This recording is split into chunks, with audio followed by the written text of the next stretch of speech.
Where people every day sleep on an empty stomach. We are in a country where people die of malnutrition.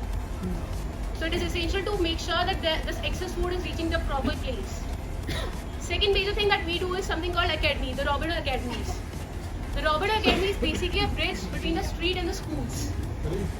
We try our level best to make sure that we see sites where there are children who do not get to schools. We make sure they get enrolled in different government schools. And along with that, we also make sure that when they're in schools, we provide them side classes so that they do not drop out. Because the reality is, children get enrolled in schools very easily, but they do drop out. Because they're first generation learners. There's no one back at home for helping them out. And this is done by Robins who daily go to their academies and teach them. Third drive which we also do something is called the Women's Cell, where we encourage women to participate in employment activities. We provide them with sources where they can get jobs on a regular basis and they can work and earn a livelihood. These are major areas where people who are there to do it all. Later. First comes the citizens. So whatever need is, we try to make sure that we somehow fulfill it. We have faced a lot of challenges in this entire scenario, a lot of times, and we have a lot of you over here who's helped us overcome all those challenges. Along with this, recently something which we did was Mission Swadesh. This time feeding the rural India, because we've had drives where we have achieved 10 million food, we have achieved 50 million in all those, but today this time we wanted to serve the rural India, and our team at Bahadurgarh has served 5 villages in this. Most of you over here have been a part of such drives this recent year 15th August, and I believe you all experienced it. So you are here. Now, what was the main aim of the drive? So aim was to provide nutritious meals, to provide the basic essentials which a person needs to sustain their life. And if we come across people who other ways need our medical help or something, we have people who help us ensuring the same. Now with all this, first of all I would like to invite the person who most of us know, who is there in the starting of the academy, starting of the entire organization, Ravinder sir here. Please welcome him.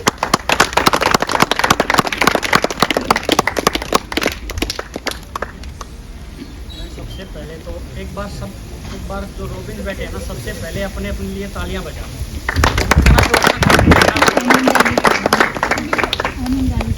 मैं जो हमारे media के person आए हैं, कृष्ण भाई आए हैं, पंकज भाई आए हैं, इन्होंने टाइम निकाल के और यहाँ पे आए, इसके लिए भी एक बार इनका धन्यवाद करते हैं।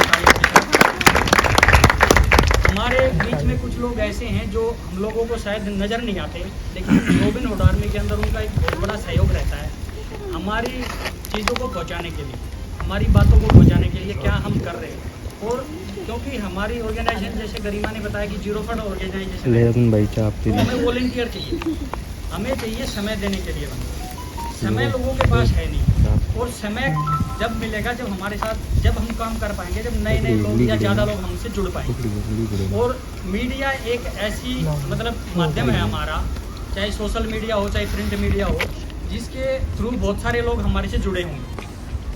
तो इनको जो भी यहाँ अवेलेबल, जितने भी लोग अवेलेबल हैं, एक तो ये ध्यान रखें कि ज़्यादा से ज़्यादा लोगों को अपने साथ जोड़े।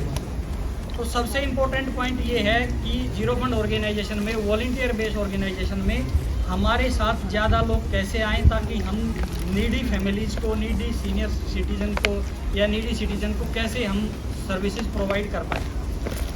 अभी बाकी चीज़ें ज़्यादा डिस्कस करेंगे हम बाद में, लेकिन कृष्ण भाई ने बोला कि इनको थोड़ा सा जल्दी जाना है और टाइम नहीं है इनके पास। तो एक बार मैं चाहूँगा कि कृष्ण भाई आएँ, एक बार ज़रा इनको हम सम्मानित करना चाहते हैं इनके सहयोग के लिए।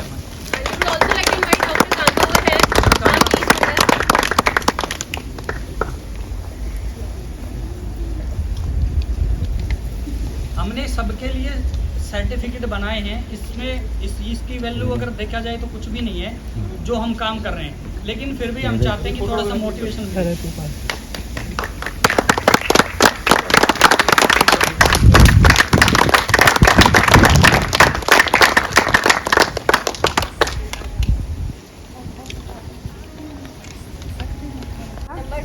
रविंदर भाई साहब का नंबर मेरे को मिला पहले, तो कोविड के टाइम में जब पता चला कि इस तरह से इनकी ड्राइव हो रही है, बहुत अच्छी हेल्प कर रहे हैं, तो इन पे एक विश्वास था कि ये जहाँ हेल्प कर रहे हैं वो नीडी को ही जा रही है, कि जो हम हेल्प अब आगे पहुंचा रहे हैं, हम थोड़ा सा जो भी काम करना चाहते हैं कि चलो डोनेट करना है या किसी नीडी तक पहुंचना है, तो कई बार क्या होता है कि हम देना भी चाहते हैं लेकिन हमें पता नहीं होता कि वो एक्चुअल में कहाँ जा रहा है।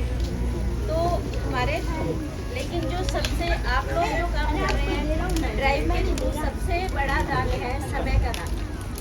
आप सब लोग जो समय का दान करते हैं ना, वो सबसे बड़ा दान है।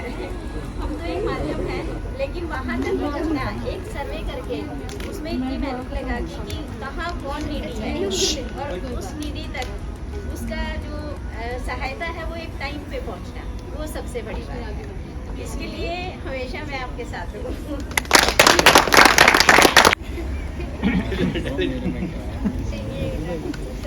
लेके के राहों पे तू चल, रब रहेगा तेरे संग।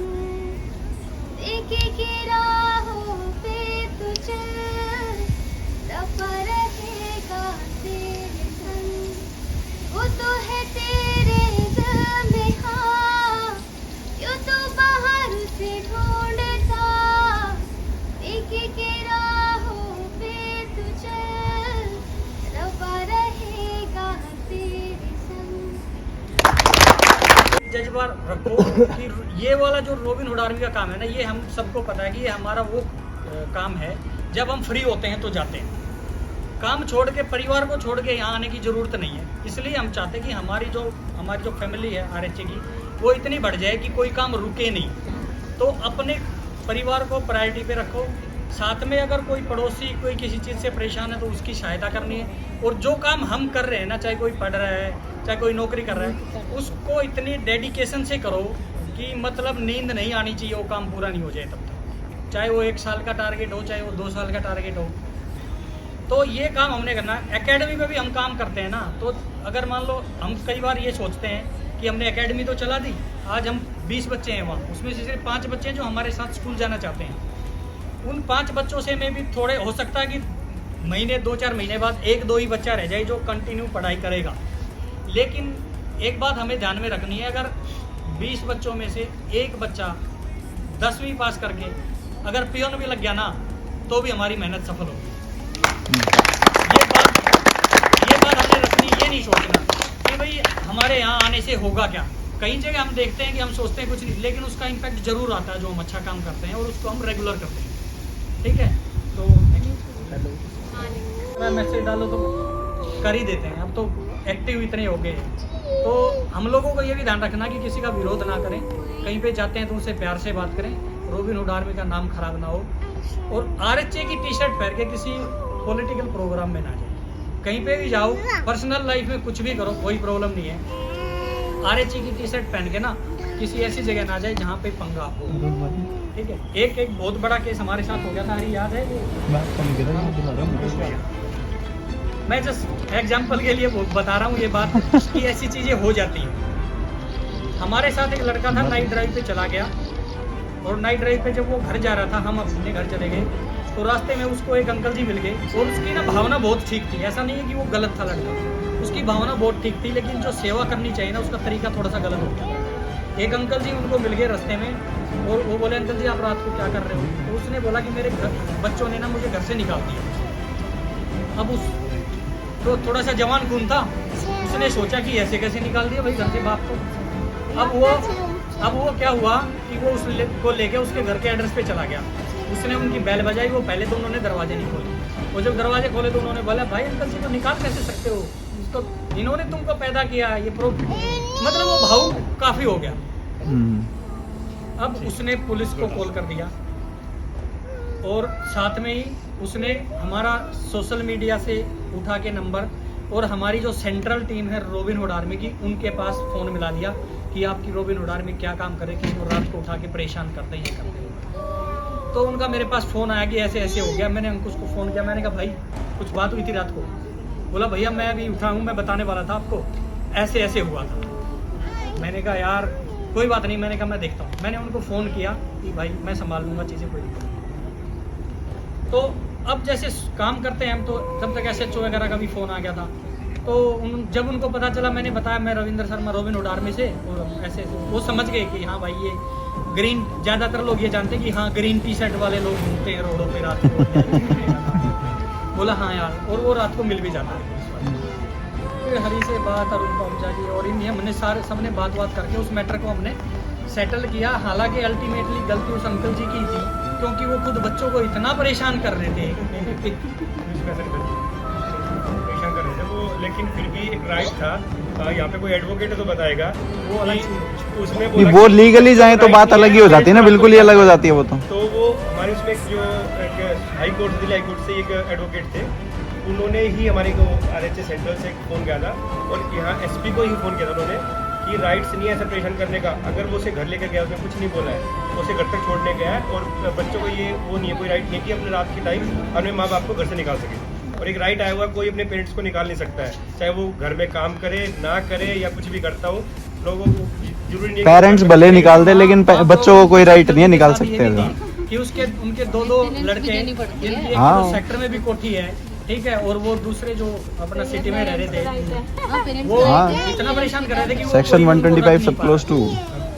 तो नहीं घुसना है किसी के। और अगर कोई बंदे होते तो हमारे इतने सारे लोग सीनियर से किसी से बात कर ले, ये मैटर है, इस लेवल पे एस्केलेट ना करें। फोटो चाहिए मीडिया के लिए ना, लास्ट मिनट अगर वो लेट हो जाएंगे तो भी गाइड के एक फोटो ले लो, एक बैठ होगा मीडिया से फोन है कि अगर एक फोटो मैंने कहा भाई गलत फोन कर दिया आपने, वॉलंटियर बेस ऑर्गेनाइजेशन। कल डाल दूंगा मैं परमिशन लेके, विद ड्यू परमिशन से। सर अभी मेरे पास भिवानी से 1.5 साल से फोन आ रहा है कि हमारी NGO ज्वाइन कर लो, मतलब आप वहाँ पे रिप्रेजेंट करो। मैंने कहा भाई अकेले मेरे से नहीं होगा, मैं ऑलरेडी 2 में हूँ सब जगह पे।